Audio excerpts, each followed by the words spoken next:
Hello అందరికీ welcome back to our channel DVSS Telugu. Follow your tradition.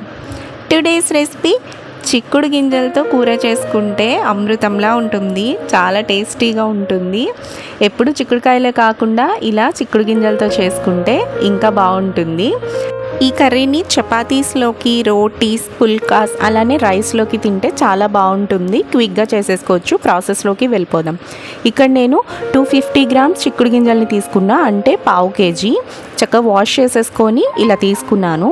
And చూడండి, ఇక్కడ కొన్ని గింజలు చూపిస్తాను, చాలా షైనీగా ఉన్నాయి కదా. సో ఇవి తీసుకున్నాక దీనికి ఒక పెద్ద సైజ్ బంగాళదుంపని తీసుకొని పీల్ చేసేసి కట్ చేసి పక్కన పెట్టేసుకోండి.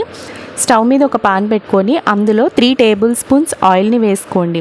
వన్స్ ఆయిల్ హీట్ అయిన తర్వాత ఇందులో 1/2 టీ స్పూన్ ఆవాలు, 1/2 టీ స్పూన్ సాయి మినపప్పు, 1/2 టీ స్పూన్ జీడిపప్పు, అలానే 1/2 టీ స్పూన్ జీలకర్రని వేసుకోవాలి. అండ్ ఒక బిర్యానీ ఆకుని కడిగి ఇలా ముక్కలు చేసుకొని వేసుకోండి. దీనికి 2 పచ్చిమిరపకాయలని ముక్కలు చేసి వేసుకోవాలి. ఇవన్నీ చక్కగా గోల్డెన్ కలర్ వచ్చేంత వరకు ఫ్రై చేసుకోండి. వన్స్ గోల్డెన్ కలర్ వచ్చాక 2 ఉల్లిపాయలని ఇలా ముక్కలు చేసి వేసుకోవాలి. ఇవి కూడా గోల్డెన్ కలర్ వచ్చేంత వరకు ఫ్రై చేసుకోండి. తర్వాత దీనికి 1/2 టీ స్పూన్ అల్లం వెల్లుల్లి పేస్ట్ని వేసి పచ్చివాసన పోయేంత వరకు ఫ్రై చేసుకోవాలి. వన్స్ ఫ్రై అయిన తర్వాత మనం ముందుగా కడిగి పెట్టుకున్న 250 గ్రామ్స్ చిక్కుడు గింజల్ని వేసుకోవాలి, అంటే పావు కేజీ. అండ్ ఒక పెద్ద సైజ్ బంగాళదుంపని ముక్కలు చేసి వేసుకోవాలి. దానికి 1/4 టీ స్పూన్ పసుపు, అలానే రుచికి సరిపడా కల్లుప్పుని వేస్తున్నా. కల్లుప్పు వేసుకుంటే హెల్త్కి మంచిది, టేస్ట్ కూడా బాగుంటుంది. అవన్నీ వేసి బాగా కలిపేసుకొని మూత పెట్టి మగ్గించుకోవాలి. మనం సాల్ట్ వేసేసుకున్నాం కాబట్టి చక్కగా వాటర్ వస్తుంది సాల్ట్లోంచి. సో చక్కగా మగ్గుతాయి మూత పెడితే. మధ్య మధ్యలో తీసి కలుపుకోండి. ఇలా ఈ చిక్కుడు గింజలు 50% మగ్గిపోయిన తర్వాత దీనికి 1.5 స్పూన్ కారంని వేసుకోండి, నార్మల్ స్పూన్తోనే. ఈ కారం వేసుకున్న తర్వాత ఈ కారం కూడా బాగా కలిసేలాగా మొత్తం కలుపుకోండి. కలుపుకున్న తర్వాత నార్మల్ గ్లాస్తో ఒక ఫుల్ గ్లాస్ వాటర్ని వేసుకొని ఆ వాటర్లో మొత్తం కలిసేలా ఒకసారి కలుపుకొని మూత పెట్టుకొని ఇంకా కుక్ చేసుకోవటమే. మనకి చిక్కుడుకాయల గింజలు బాగా ఉడకాలి వాటర్లో, అప్పుడే చక్కగా టేస్ట్ బాగుంటుంది. సో మధ్య మధ్యలో మూత తీసి బాగా కలుపుతూ ఉండండి. వన్స్ ఇలా బాయిల్ అవుతూ ఉన్నప్పుడు 1/2 టీ స్పూన్ గరం మసాలాని వేసుకోవాలి. నేను చెప్పే రెసిపీస్ అన్నిటికీ ఒకటే గరం మసాలాని వాడుతున్నా, ఇంట్లో చేసింది. కింద లింక్ ఇస్తా, కావాల్సిన వాళ్ళు చూడండి. అదే మెయిన్ టేస్ట్.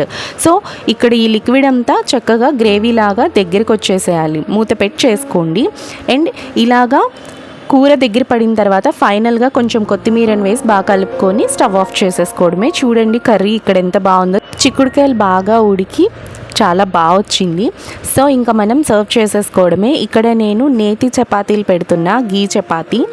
సో చపాతీ కాంబినేషన్కి అలానే రైస్ కాంబినేషన్లో పుల్కాస్, రోటీస్, జొన్న రొట్టెలు అంటారు కదా, అందులో కూడా టేస్ట్ చాలా బాగుంటుంది.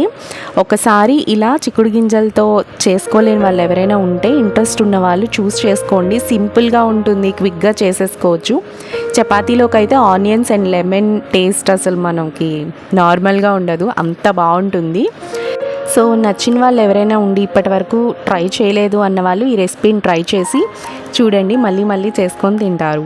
సో ఈ వీడియో కనుక మీకు నచ్చితే మన ఛానల్ని కన్ఫామ్గా సబ్స్క్రైబ్ చేసుకొని పక్కనే ఉన్న బెల్ ఐకాన్ క్లిక్ చేస్తే నేను వీడియో పెట్టగానే మీ వరకు నోటిఫికేషన్ వస్తుంది. లైక్ చేయండి, షేర్ చేయండి. This is Roopa signing off. Thanks for watching.